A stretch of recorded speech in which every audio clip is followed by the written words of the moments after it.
Hello friends, welcome back to my channel. आज लेकर आ गई हूँ एक new video. Daily tuition vlog की वीडियो है। डेली मैं बच्चों को क्या पढ़ा रही हूँ उसके ऊपर मैं आपको दिखाऊंगी कि मैं बच्चों को डेली क्या सिखा रही हूँ। एग्ज़ाम ओवर हो चुके हैं बच्चों के और बच्चे भी कम हो गए हैं। 10 बच्चे थे, 5 बच्चे रह गए मेरा स्टूडेंट। एक स्टूडेंट आज नहीं आया है तो 4 ही स्टूडेंट है। उनके साथ 2 घंटे का टाइम है मेरे पास। बहुत कुछ सिखा सकती हूँ। तो डेली बच्चों को मैं क्या क्या करवा रही हूँ, कैसे करवा रही हूँ, मैं आपको बताती हूँ। 2 या 3 अप्रैल से बच्चों के न्यू सेशन स्टार्ट हो जाएगा। न्यू बुक्स आ जाएंगी तो नई पढ़ाई स्टार्ट हो जाएगी। तो अभी मेरे पास 2-3 दिन हैं बच्चों को पढ़ाने के लिए। और अभी मैंने कम से कम 10 डेज, एग्ज़ाम के 10 डेज तक बच्चों को कुछ ना कुछ नया ही सिखाया है जो उनको नेक्स्ट क्लास में काम आएगा। ठीक है, ये नहीं कि हमें टाइम वेस्ट करना है या बच्चों की छुट्टी लगा दी हमने। अगर बच्चे आ रहे हैं, कुछ बच्चे बंद हो गए हैं आना कि हम अप्रैल से आएंगे या जुलाई से आएंगे, नए सेशन से स्टार्ट करेंगे, लेकिन जो आ रहे हैं मैं उनको पूरा टाइम दे रही हूँ। मैं यहीं बैठी रहती हूँ। बच्चे ये नहीं कि 4 बच्चे हैं अपने आप पढ़ लेंगे, मैं वर्क दे देती हूँ और मैं अपना काम कर लेती हूँ, तो ऐसा नहीं करती हूँ। यहीं बैठी रहती हूँ। बच्चों को अगर समझ में नहीं आ रहा उन्हें समझा रही हूँ, क्योंकि जब नई क्लास में जाएंगे, न्यू बुक्स आएगी, नया कोर्स होगा, कोर्स भी बढ़ेगा। ठीक है, 2nd का बच्चा 3rd में जाएगा, 3rd का 4th में, 4th का 5th में, तो बच्चों का सिलेबस बढ़ जाएगा। मैं बच्चों को टेबल्स डेली लिखवा रही हूँ। 15 तक लिखवाई, डेली एक टेबल नया लिखवा देती हूँ बच्चों को, क्योंकि बच्चों को 2 से लेकर 20 तक टेबल्स आने ही चाहिए। आगे मल्टीप्लाई के सम है, डिवाइड है, तो बच्चों को जब तक टेबल्स लर्न नहीं होगी तो प्रॉब्लम हो जाएगी। तो डेली लर्न करवा रही हूँ, सुनती भी हूँ, घर से भी देती हूँ। मल्टीप्लाई के सम है, 2 डिजिट के हैं, उसके बाद 3 है, ऊपर 3 लिख दिया, नीचे 2 डिजिट लिख दी, या 3 लिख दी ऊपर नीचे। ठीक है, इसी तरीके से नंबर नेम्स थे, 100 थे, 1000 थे। अब मैंने 10,000 वाले नंबर नेम्स लिए हैं। वो बच्चों को मैंने अभी 2 या 3 डेज में क्लियर कर दिए हैं कि 1s, 10s, 100, 1000, 10,000 तो आपको किस तरह से लिखने हैं। और बच्चे बहुत अच्छा समझ गए हैं, है ना। तो बच्चों को ये चीज़ें आनी चाहिए। डिवाइड के समय लॉन्ग डिवाइड होता है, बच्चों को समझ में नहीं आ रहे हैं, डेली प्रैक्टिस करवा रही हूँ। ठीक है, ये नहीं कि मैंने एक दिन सिखाया और छोड़ दिया। ये टाइम का बहुत अच्छे से उपयोग करना है आपको। अगर आप ट्यूशन पढ़ा रहे हैं, इस समय ना बच्चों के पास होमवर्क है स्कूल का, ना कोई अभी बुक्स है, ना कुछ है, और हम आराम से बच्चों को सिखा सकते हैं। तो मैं आपको बच्चों की कॉपीज़ भी दिखाती हूँ कि मैं डेली बच्चों को क्या करा रही हूँ। इसके अलावा हिंदी की मैं राइटिंग करवा रही हूँ, रीडिंग करवा रही हूँ, इंग्लिश और हिंदी दोनों की। लेकिन डेली एक पैराग्राफ किसी के भी ऊपर, माय स्कूल, मेरा विद्यालय, या मेरा मित्र, है ना, माय मदर, मेरी माँ, कुछ भी आप बोलिए बच्चे से, मुझे 5 लाइन हिंदी में और 5 लाइन इंग्लिश में लिख कर दिखाएं। बच्चा रॉन्ग लिखेगा, मिस्टेक करेगा, कोई बात नहीं, लेकिन बच्चे की लिखने की प्रैक्टिस हो जाएगी और बच्चे की प्रैक्टिस छूटेगी भी नहीं। अभी बच्चा जब स्कूल जाएगा तो बच्चे को लिखना आता होगा, तो बच्चा आराम से लिख लेगा। कुछ पेरेंट्स क्या करते हैं कि अभी अप्रैल एग्ज़ाम के बाद बच्चों के अप्रैल, मई, जून पूरा बच्चों को पढ़ाई से दूर कर देंगे। ठीक है, बच्चा अगर अप्रैल में स्कूल नहीं गया, गांव चले गए, तो जुलाई में जाके बच्चा स्कूल आएगा और बच्चे की रीडिंग, राइटिंग बिल्कुल बेकार हो चुकी होगी। तो मेरी रिक्वेस्ट है कि अगर आप ट्यूशन नहीं भेज रहे, कोई ज़रूरी नहीं है आपको ट्यूशन ही भेजना है, लेकिन घर पर बच्चों की जो भी स्कूल की पुरानी कॉपीज़ बची हुई हैं वो बच्चों से उसमें प्रैक्टिस करवाइए। ठीक है, आप बच्चे को किसी भी टॉपिक पर 5 लाइन लिखने के लिए बोलिए। ठीक है, इसके अलावा आप क्या कर सकते हैं कि बच्चे को आप श्रुति लेख, डिक्टेशन, छोटे छोटे वर्ड्स, छोटे छोटे सेंटेंस जो डेली उसमें बोलते हैं, वो बच्चों को उसकी प्रैक्टिस करवाइए।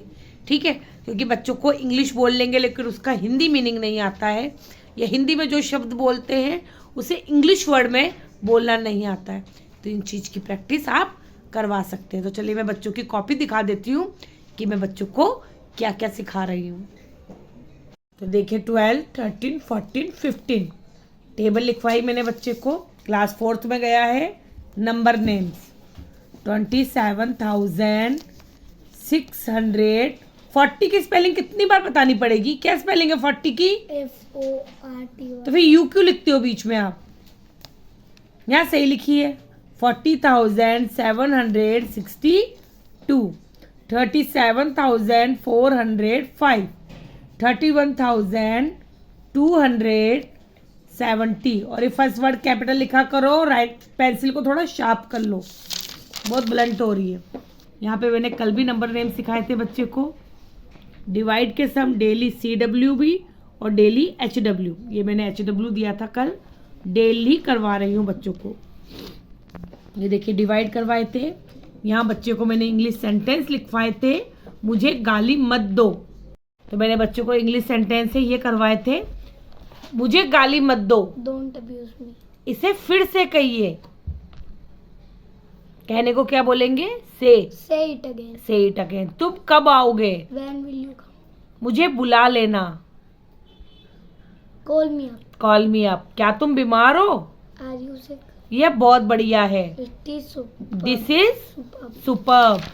तो देखिए, और नंबर नेम्स, मैथ्स में addition, subtract, multiply, divide, daily यही चल रहा है मेरा। और नंबर नेम्स, इंग्लिश सेंटेंस, तो ये सब मैं बच्चों को डेली करा रही हूँ। तो सारे बच्चे हैं और सब यही वर्क कर रहे हैं। हाँ बेटा, लर्न होगी 12-13 की? हाँ, कर लो जल्दी से। तो देखा आपने कि बच्चों को मैं डेली बेसिस पे क्या क्या सिखा रही हूँ। तो जो एक बच्चे को सिखा रही हूँ वैसा मैं सबको सिखा रही हूँ, क्योंकि 2 बच्चे 4th में गए, एक 3rd में गया है और 2 बच्चे, एक 2nd में है, एक 6th में गई है। तो लेकिन मैं इन बच्चों को डेली कुछ नया ही सिखा रही हूँ। तो मैथ्स पे ज़्यादा ध्यान दे रही हूँ, इंग्लिश पे दे रही हूँ, और हिंदी में भी मैं बीच बीच में बच्चों से श्रुति लेख या किसी टॉपिक पर निबंध या 5 लाइन लिखवा लेती हूँ। होमवर्क आपको डेली देना है बच्चों को, ताकि बच्चा घर से वर्क करके लाए। डेली आप उनको सम दीजिए, मल्टीप्लाई, डिवाइड डेली करवाइए, ठीक है। अगर आप नए हैं, मुझसे अभी एक क्वेश्चन पूछा था कि मैम बच्चों को डेली होमवर्क क्या देना है, तो जो बच्चों को आप सिखा रहे हो, जो भी वर्क करवा रहे हो, उसी को आप रिपीट दे दीजिए। जो सम हमने यहाँ करवाए वैसे ही मिलते जुलते सम आप घर के लिए दे दीजिए। यहाँ नंबर नेम्स कराए, घर मल्टीप्लाई दीजिए, डिवाइड दीजिए, ठीक है। बहुत सारी चीज़ें हैं बच्चों को कराने के लिए, तो आप इस तरह से बच्चों को करा सकते हैं।